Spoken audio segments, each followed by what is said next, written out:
Initially, you know about my book series, and I wanted to kind of connect the community with what autism looks like. I decided, I'm going to go back to school after a 20-plus year hiatus, and went back to school and received my undergrad in human services from Cambridge College. I decided to go on and pursue a master's in autism, education in autism. And at the same time, I really wanted to kind of solidify all of the projects that I was trying to undertake. And I said, no small victories, which had always been this anthem of empowerment for Joshua and I'd say, there are no small victories. Every accomplishment should be celebrated. When he got his diagnosis, I really thought that I lost the son that I had envisioned.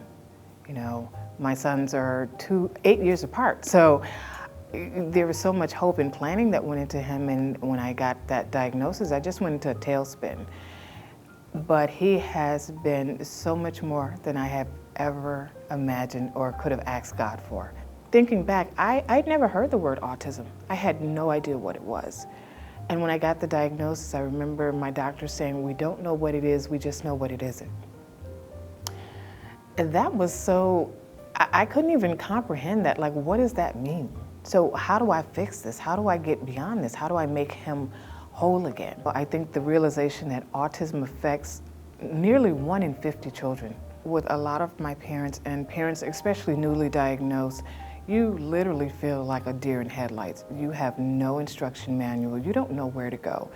You're being barraged by recommendations for social services, for education, for medical or therapeutic intervention. It is so overwhelming. So instantly you're being transformed from being a parent to having to wear so many hats as a therapist, as an educator for other people. Just so many different hats, and you don't really get a chance to absorb it. The numbers still stand statistically at 1 in 68, but when you're talking about boys, you're talking about 1 in 42. So that's a huge population, and especially African American boys. For me, realizing that we get diagnosed almost 18 months behind our counterparts, I had no idea we had such a huge diagnostic disparity. So, we're looking at children who are being disproportionately diagnosed with ADHD or oppositional defiance disorders, going to school undiagnosed or unsupported. And instead of getting the therapeutic interventions or supports that they need, oftentimes being met with, punitive remediation in the form of being, kicked out of school because of behaviors that are usually in large beyond their control.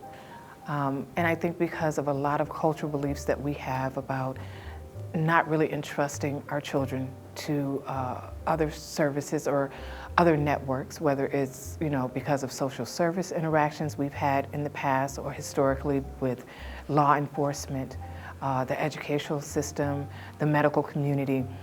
There was a huge disconnect for our community. There is so much cultural mistrust.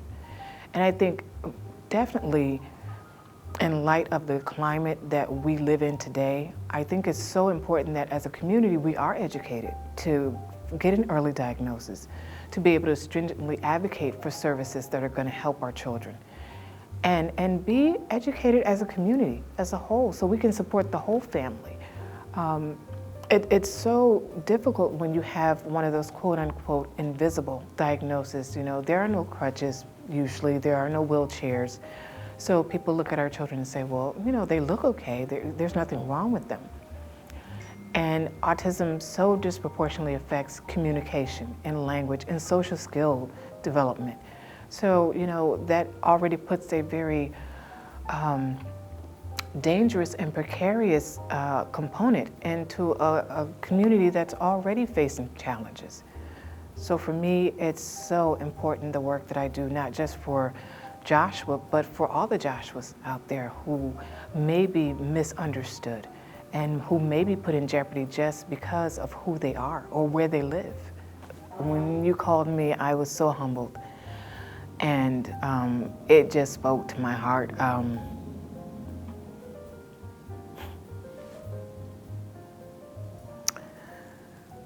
To know that people see me, to know that people see my son and they see our children. Sometimes we as parents, we feel so forgotten. We feel so isolated from our communities, from our families. And what I do, you know, as we were just saying a few minutes ago, it's not what I do, it's who I am now.